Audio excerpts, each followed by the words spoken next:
आता पाहुयात लोकशाहीने केलेला पर्दाफाश। किल्ले रायगड म्हणजे छत्रपती शिवाजी महाराजांची राजधानी, मराठा साम्राज्याचा अभिमान आणि अखंड महाराष्ट्राचा मानबिंदू। पण याच रायगडावरील सर्वच्या सर्व सीसीटीव्ही गेल्या 5 वर्षांपासून बंद आहेत। लोकशाही मराठीने केलेल्या पाहणीत हे वास्तव समोर आले। त्यामुळे आंधळं सरकार आता डोळे कधी उघडणार हा खरा प्रश्न आहे।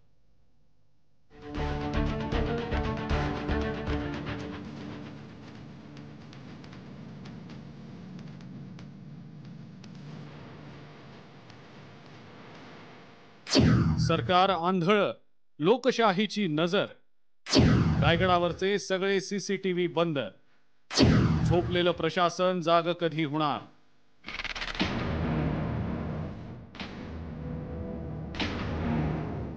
रायगडावर ही अशी बुजगावणं ठिकठिकाणी उभी केलेली आहेत। या सीसीटीव्हीजना आम्ही बुजगावणं का म्हणतोय असा प्रश्न कदाचित तुम्हाला पडला असेल, पण या प्रश्नाचं उत्तर जर तुम्ही ऐकलं तर तुमच्या मनातही संतापाची लाट उसळेल।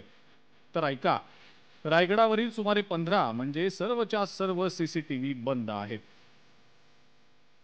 छत्रपती शिवाजी महाराजांचं नाव घेत नेते मंडळी आणि सरकारही मोठमोठ्या घोषणा करतं, गड किल्ल्यांचं संवर्धन करू अशा बाताही मारल्या जातात। पण रायगड सारख्या शिवरायांच्या राजधानीवरचे सीसीटीव्ही जर बंद असतील तर त्याला दुर्दैवी हा शब्द सुद्धा तोकडा पडेल।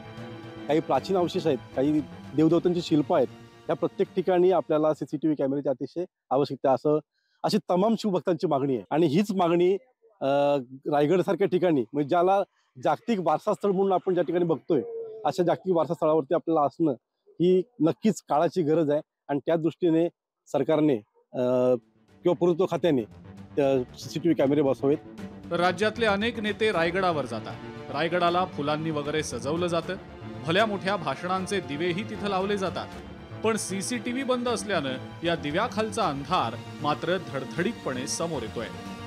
लोकशाही मराठीच्या पाहणीमध्ये ही धक्कादायक बाब उघडकीला आलेली आहे। या सीसीटीव्हीवरच आपल्या लक्षात येतं की सगळा हलगर्जीपणा आणि निष्काळजीपणा दिसून येतोय। रायगडाच्या शांतता आणि सुव्यवस्था ही कायम जर राखायची असेल तर या सर्व यंत्रणा ह्या कायम अपडेट पाहिजेत आणि त्याच्या पद्धतीने चांगलं काम त्याच्यामध्ये होणं अपेक्षित आहे। सीसीटीव्ही जवळजवळ 5 वर्ष बंद आहेत, त्यामुळे पुरातत्व खात्याने याकडे जातीनं लक्ष देऊन ते लवकरात लवकर चालू करून घ्यावेत अशी आम्ही तुम्हाला विनंती करतो। रायगडावरील वाघ्या श्वानाचा पुतळा सध्या वादाचा विषय ठरलाय।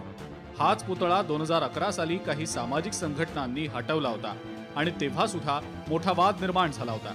आता पुन्हा एकदा संभाजीराजे छत्रपतींनी हा पुतळा हटवण्याची मागणी केली आहे। त्याचबरोबर हा पुतळा हटवण्याबाबत काही संघटनांनी आक्रमक होत सरकारला अल्टिमेटमच दिलाय। त्यामुळे सरकारनं रायगड किल्ल्यावर करडी नजर ठेवण्याची गरज आहे। पण सीसीटीव्हीच बंद असल्यानं काही घडलंच तर सरकारला ते कसं कळणार हा खरा प्रश्न आहे। आणि म्हणून लोकशाही मराठीनं संभाजीराजेंनाच हा प्रश्न विचारला, तेव्हा ते काय म्हणाले पहा। मलाही कल्पना नव्हती, माहिती घेतो आणि तसं असेल तर चुकीचं आहे।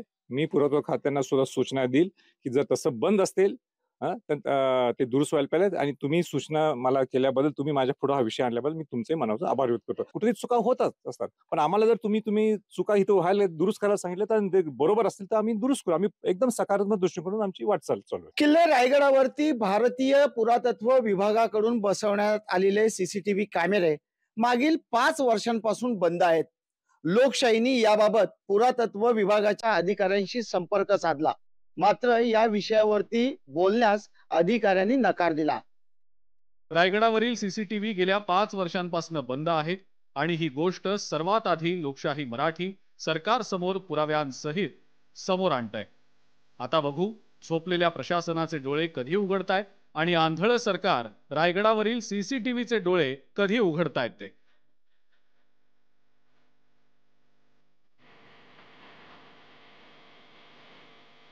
भारत गोरेगावकर, लोकशाही मराठी, किल्ले रायगड।